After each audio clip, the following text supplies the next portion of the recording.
мен міне 4-ші күн қонақтармен жүгіріп жүрмін. Мен ойлаймын, шаршамайтын кісі де. Бірақ мен де шаршап қаппын. Анау сахнаға шықты, мен айтам, шыға алмаймын, жорғаласам ғана бара аламын. Осы жерден сөйлеймін, сахнаға шықпай-ақ қойып. Айналайын қалығым, айналайын жерлестерім, мың жасаңдар.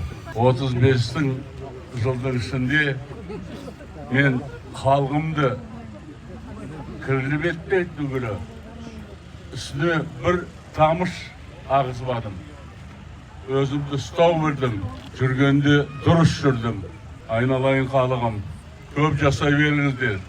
Сендердің арқаларыңызда мықты азаматтар өседі. Халықтың арқасында мынандай азаматтар шығады екен. Сізден ғана олар шығара аласыздар. Бас шығара алмайды. Көп беріңіздер, тойға аласын дейді. Менен кейін де көп деген той бола берсін.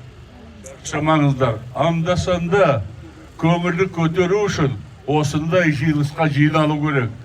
Бірімізге біріміз көріп, көзімізді көріп, ассалаумағалейкум деуіміз керек.